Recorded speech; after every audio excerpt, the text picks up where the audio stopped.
네, 이어서는 미증 시를 둘러싸고 있는 이슈, 글로벌 핫 이슈 함께 짚어볼 텐데요. 오늘은 이분과 함께합니다. LS증권 투자전략팀 정다운 수석연구원 오셨습니다. 어서 오세요. 네, 안녕하십니까? 네, 반갑습니다. 저희 핫한 이슈 오늘부터 세 가지로 함께 나눠서 들어가 볼 텐데요. 첫 번째 이슈는 이겁니다. 중국의 월마트 소환 이슈인데요. 트럼프 정부의 관세 인상 때문에 가격 압박을 아무래도 받고 있죠, 월마트가. 중국 공급업체들에게 공급가 인하를 요구했다라고 하는데 이에 대해서 중국 정부가 사실상 경고 조치를 또 내놨다고 합니다. 자세히 한번 풀어주시죠. 네, 웨이보에서 보도가 있었습니다. 중국에서 월마트 임원진을 소환했다라는 소식이 있었는데, 이 부분이 왜 그러면은 중국이 월마트 임원을 소환을 했느냐라고 했을 때, 월마트에서 중국 공급업체에다가 가격을 인하해달라. 왜? 트럼프가 관세를 부과할 것이기 때문에 이런 부분들을 반영을 한다면 우리가 원하는 가격에 물건을 가져갈 수 없다. 그렇기 때문에 가격을 인하해달라. 결국 관세에 대한 부담을 공급업체에게 전가하겠다라는 월마트의 스탠스 때문에 중국에서 이에 대해서 조금은 응징을 했다라고 좀 보이는 그런 모습입니다. 사실 응징보다는 경고에 좀 가깝다라고 볼 수가 있는데 월마트 같은 경우는 워낙 잘 아시겠지만은 미국 최대 유통업체이고 저가에 판매를 합니다. 그런데다가 중국에서는 사업이 그렇게 크게 일어나지는 않는 미국 중심으로 좀 사업을 하고 있는 그런 기업이다 보니까 월마트가 보여줄 만한 중국과의 협상 과정이 어떻게 보면은 다른 기업들의 협상 과정을 먼저 좀 보여주는 효과를 가져갈 수가 있다라고 좀 보여지거든요. 그렇기 때문에 이 부분을 좀 주목을 해야 된다라고 보시면 될 것 같고, 중국에서는 또 이런 얘기를 합니다. 월마트가 만약에 계속 이렇게 가격 인하를 압박을 한다라고 한다면은 소환보다 더 큰 조치가 취해질 거다라고 있는 상황이라서 앞으로 이 중국과 월마트가 어떤 좀 과정으로 협상을 할지를 좀 봐야 된다라고 좀 보여지고 실적단에 있어서도 당연히 영향을 미칠 겁니다. 월마트뿐만 아니라 다른 뭐 장난감 업체라든지 다른 유통업체라든지 필수 소비재 업체들이 좀 많이 영향을 받을 텐데 어떤 과정을 가져가는지 좀 봐야 되고 더불어서 이제 이런 소매 유통업체들이 어떻게 좀 대응을 해 나가느냐에 따라서 미국 전체 인플레이션에도 상당히 좀 크게 영향을 미칠 수가 있습니다. 그래서 이 부분을 좀 주목해서 봐야 된다라고 생각을 해서 첫 번째 이슈로 월마트를 좀 선정을 했습니다. 네, 꽤나 좀 강경하게 이야기를 했네요. 소환보다 좀 더 큰 조치가 있을 수도 있다. 그렇죠. 네. 만약에 더 큰 조치라고 하면 어디까지 할 수 있다는 건가요? 글쎄요. 거기까지는 저희 중국 공산당이다 보니까 사실 어떤 일이 벌어질지는 알기가 좀 어렵죠. 다만 확실히 중국도 벌써부터 한 발 물러서기에는 조금은 애매한 상황일 것 같아요. 그래서 어떻게 월마트와 중국이 서로 입장이 난처해지지 않으면서 면도 좀 세워주는 선에서 좀 협상을 할지가 조금은 저도 개인적으로 궁금해지는 부분이긴 합니다. 네, 아무래도 관세 관련해서도 미국과 정말 정면으로 부딪히고 있는 중국이다 보니 월마트 관련 이슈도 함께 면밀하게 짚어보셔야 할 것 같습니다. 특히 미중 무역 협상에 대한 좀 선제적인 대응으로 함께 참고할 수 있다고 하니까요. 이 이슈 함께 확인해 보시면 좋을 것 같네요. 그럼 두 번째 이슈 함께 넘어가 보겠습니다. 두 번째 이슈로는 독일을 가져와 주셨어요. 독일의 재정 확대가 과연 가능할지 불가능할지 한번 짚어주신다고 하는데 어떤 부분 짚어주실까요? 네, 저는 사실 뭐 이전에 넌지시 계속 얘기를 드렸지만은 미국보다는 비미국에 조금은 힘이 실리는 시기다라고 생각을 했었거든요. 근데 이 미국보다 비미국에 힘이 실리려면은 당장은 미국에 몰려있던 자금이 비미국으로 빠져나가는 것만으로도 충분히 진행이 됩니다. 근데 미국의 상대적인 약세가 상당히 가파르게 나타났어요. 그러던 와중에 이제 더 그러면은 이런 비미국 강세가 나타나려면 비미국 쪽에서의 성장성이 확실히 개선이 될 수 있다라는 기대감이 좀 있어야 되거든요. 근데 이 기대감을 충족시킬 만한 이벤트가 발생을 했는데 그 중에 하나가 바로 이 유럽 그리고 독일의 재무에 대한 부분들, 재정에 대한 부분들입니다. 재정을 확대함으로써 비미국의 성장성을 좀 끌어올릴 것이다라는 기대감이 일부 발생을 하고 있어서 저는 개인적으로 상당히 독일의 이슈를 중요하게 생각을 하고 있습니다. 비단 독일뿐만 아니라 EU 전체가 좀 마찬가지인데 두 가지 측면입니다. EU 같은 경우나 독일 같은 경우나 군비를 좀 확장을 하겠다라는 얘기를 하고 있는 건데 EU나 독일 마찬가지로 EU 같은 경우는 일단 재정적으로 봤을 때 국가 부채가 GDP의 60%를 넘어가면 안 되고요. 재정 적자도 GDP의 3% 이하를 지켜줘야 됩니다. 근데 독일은 여기서 더 엄격한 규제를 가져가고 있습니다. 뭐냐면은 부채 브레이크라는 이름으로 되어 있는데 이게 구조적인 재정 적자가 GDP의 0.35%를 초과하지 않아야 된다라는 건데 EU 같은 경우에는 EU 재무장 계획을 통해서 이러한 재정 적자라든지 부채라든지 이런 제한들에서 군비, 군사비에 대한 부분들은 예외 처리를 하겠다라는 거고 독일 같은 경우에는 부채 브레이크에서 국방비를 한도에 포함시키지 않는 방식을 좀 취하겠다, 개혁을 하겠다라고 얘기를 하고 있는 부분이거든요.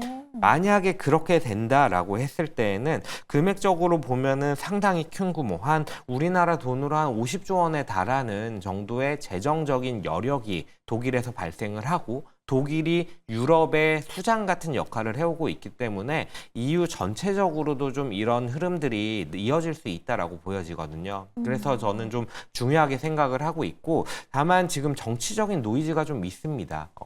이 부채 브레이크 개혁을 하려면은 개헌을 해야 되는데 그러려면은 의석수가 3분의 2가 필요합니다. 근데 녹색당 같은 경우 그리고 좌파당 혹은 이런 부분들이 좀 반대를 하는데 녹색당 같은 경우가 이제 3분의 1 이상의 의석수를 차지하고 있는 상황이라서 어떻게 될지는 좀 지켜봐야 될 것 같습니다. 사실 어제까지만 해도 녹색당이 반대를 한다라는 의사를 좀 공개적으로 표현을 했는데 간밤에 뉴스를 좀 체크를 해보니까 다시 좀 합의를 할 수 있다라는 얘기가 나오고 있는 상황이라서 어떻게 될지는 좀 지켜봐야겠다라고 좀 말씀을 드리겠습니다. 네, 정치적 부분은 어떻게 진행될지 합의를 조금 더 지켜봐야 하고 앞서 이 EU 회원국의 재정 적자를 얘기를 해주셨는데 좀 정리해보면 EU 안에서는 재정 적자를 비중을 지켜야 하는데 독일은 거기에 국방비를 포함하지 않으면서 국방에 대한 여력을 좀 높일 것이다 라고 이야기했다는 게 맞나요? EU나 독일이나 똑같이 재정에 대한 규제를 가져가고 있고 그 상황에서 EU가 먼저 재무장 계획을 발표를 하면서 그 재정 적자 한도를 지켜나가는 부분에서 군사비 지출에 대한 부분은 예외를 하겠다라는 발표를 한 게 먼저고 그 다음에 독일이 이제 좀 더 엄격한 규제, 부채 브레이크를 가져간다고 했잖아요. 네. 그 부분에서 똑같이 군사비 지출에는 이 부채 브레이크의 적용을 예외로 처리하겠다라고 발표를 한 게 있어서 EU 전체 흐름에 대해서 어느 정도는 좀 독일이 앞서서 좀 먼저 개헌이라든지 이런 부분들을 끌고 가려는 게 아닌가라고 좀 생각이 됩니다. 그래서 네. 독일이 만약에 부채 브레이크 개혁을 성공을 하고 군사비 지출을 확대해 나가는 움직임이 있다면은 EU 전반적으로 그런 움직임이 함께 나타날 것이다라고 봐도 무방할 것 같습니다. 네, 전반적으로 EU의 움직임까지 함께 지켜볼 필요가 있는 것 같습니다. 독일의 재정 확대 이슈까지 함께 다뤄봤고요. 그럼 세 번째 이슈 함께 출발해 보시죠. 세 번째 이슈는 우리 증시 상황입니다. 국내 아직까지도 불확실성이 좀 거치지 않았는데 우리나라 불확실성 어떻게 좀 보고 계세요? 정치적인 불확실성을 좀 얘기를 하려고 합니다. 네. 정치적인 불확실성이 조금 조심스러운 얘기기는 해요. 근데 정치색에 대한 부분을 진짜 배제시켜 놓고 생각을 해본다라고 하면은 우리가 주목해야 될 부분은 한 가지라고 생각이 됩니다. 정책적인 대응이 가능한 정부가 될 것이냐라는 관점에서 좀 접근을 해야 된다라고 좀 생각을 하고 있는데 지금 현재 윤석열 대통령에 대한 탄핵 선고가 아직 확정이 되지 않았습니다. 선고일이 14일이 될 거다라는 얘기들이 좀 많은 상태이기는 한데 이에 대해서는 아직은 좀 확정이 되지 않은 상태이고 정책적인 대응이라는 부분을 말씀을 드렸던 이유는 뭐냐라고 하면은 일단 미국이 관세를 강하게 좀 부과를 하겠다라고 얘기를 하고 있는 상황이고 네. 그에 대해서 미국이나 캐나다의 선례들을 좀 살펴보면은 대통령들이 직접 나서서 대응해 나가는 모습들을 보이고 있거든요. 그러다 보니까 우리나라도 4월 달에 이제 상호 관세가 발표가 되면은 이런 부분들에 대해서 책임을 지고 협상을 끌고 나가야 될 사람이 필요하다라는 관점이 첫 번째고 두 번째로는 우리나라의 성장률이 지난 4분기에 0.1%에 불과했습니다. 더불어서 이제 1% 성장이 우리의 성적이다, 우리의 실력이다라는 얘기가 좀 나오면서 좀 화제가 됐었는데 이런 부분들에 대해서 좀 대응을 하려면은 추경이라든지 어쨌든 경기를 좀 끌어올려 줘야 되는 부분들이 있거든요. 그러다 보니까 이런 정책적인 대응들을 해나가기에 좋은 환경이 뭐냐라고 했을 때에는 그래도 좀 이 탄핵에 대한 부분들이 빠르게 마무리가 되고 정책적인 지속성이라든지 아니면은 무언가 이끌고 나갈 수 있을 만한 인물이 대통령으로 차기 대통령으로 된다거나 뭐 이런 모습들이 나타나 줘야 되거든요. 그래서 좀 정치적인 불확실성이 어떻게 좀 변화하는지를 좀 체크를 해봐야 될 것 같습니다. 네, 전반적으로 해결되지 않은 게 많은 상황에서 이 불확실성이 어떻게 지속이 될 것인지를 함께 지켜봐야 할 것 같습니다. 그에 따라서 우리 시장 대응도 적절히 필요할 것 같은데 그럼 바로 연결해서 국내 증시 힌트 한번 찾아보도록 할게요. 우리 시장 요즘 보면 좀 굉장히 혼란스러운 미국 시장에 비해서 나름 선방해주고 있다라는 인식이 강하게 드는데 어제도 또 강하게 상승을 보여줬잖아요. 우리 시장 상황은 어떻게 보고 계신지부터 궁금합니다. 네, 큰 그림에서는 앞에서도 말씀을 드렸다시피 비미국이 좀 좋은 그림이라고 생각을 하고 있어요. 그 근간에는 수급적으로 미국에 쏠려 있던 자금들이 비미국으로 흘러나오는 부분들 때문이다. 라고 좀 말씀을 드리고 있고 다만 우리나라 시장을 살펴보면은 현재까지는 외국인의 수급이 뚜렷하게 유입되지는 못하는 모습입니다. 대부분 이제 국내 연기금이 작년 말부터 좀 지수의 하방을 지켜주는 모습이었는데 이렇게 좀 연기금이 꾸준히 순매수를 해 나가는 가운데 국내 기관 투자자들이 좀 추가적으로 매수를 해 나가면서 지수의 상승 탄력을 좀 끌어올리는 그런 모습이었습니다. 그러던 와중에 어제 좀 의미 있게 보였던 부분은 원달러 환율이 안정된다거나 이런 부분들이 사실은 크진 않았는데 그럼에도 불구하고 외국인들이 코스피와 그리고 선물들 이렇게 좀 순매수한 금액들을 보면 대략 현물이 한 3,200억 정도 그리고 선물이 한 1,500억 내외 정도를 순매수를 하면서 지수를 좀 상승시키는 모습을 보였어요. 네. 그렇기 때문에 이게 과연 어떻게 해석이 될 것이냐라는 부분이 중요할 것 같은데 제 생각에는 좀 조심스럽기는 합니다만 우리나라 시장이 약간 밸류 메리트라든지 이런 부분들이 상당히 높아요. 그리고 작년 상반기, 작년 하반기까지를 살펴봤을 때 미국의 성장성에 기대서 성장해 나갈 수 있는 기업들에 대해서 외국인들의 선호가 나타났거든요.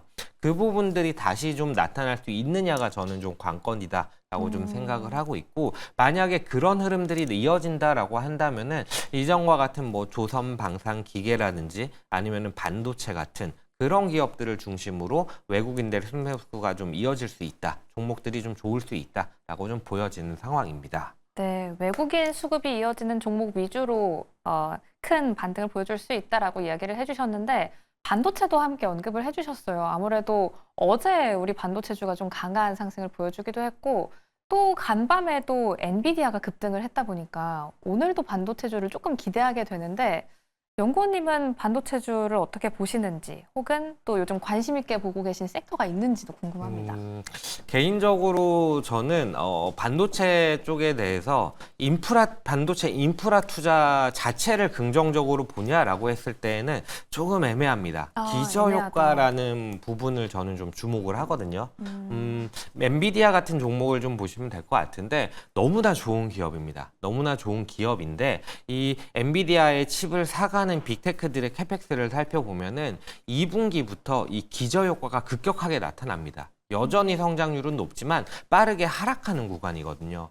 그런 상황에서 주가가 어떻게 갈 것이냐. 신고가 갱신을 할 수 있을 것이냐라고 했을 때 그 가능성은 저는 조금은 제한적이지 않나라고 좀 생각을 하고, 다만 그럼에도 불구하고 지금 시점에서는 AI 반도체 쪽 괜찮아 보이는데 이렇게 좀 상단이 막혀 있는 상황에서 주가가 빠져 있는 상태라면은 이 정고점을 향해서 회복해 나가는 그림을 기대할 수 있다라고 저는 좀 생각을 하거든요. 그런 관점에서 바라본다라고 했을 때에는 반도체, AI 쪽, 뭐 하이닉스라든지 이런 종목들 충분히 괜찮다라고 생각을 하고 있습니다. 네, 전반적으로 기저효과에 대한 키워드를 함께 생각을 하고 있어야 할 것 같습니다. 기저효과가 너무 세게 있다 보니까 상승에 대해서는 조금 제한적일 수 있다라는 생각 함께 가져보면서 AI 반도체까지 함께 주목해 보시면 좋을 것 같네요. 그럼 오늘 미증시 이슈와 함께 국내 증시 힌트까지 들어봤습니다. 오늘 도움 말씀은 여기까지 듣겠습니다. 지금까지 LS증권 투자전략팀 정다운 수석연구원과 함께했습니다. 고맙습니다. 감사합니다.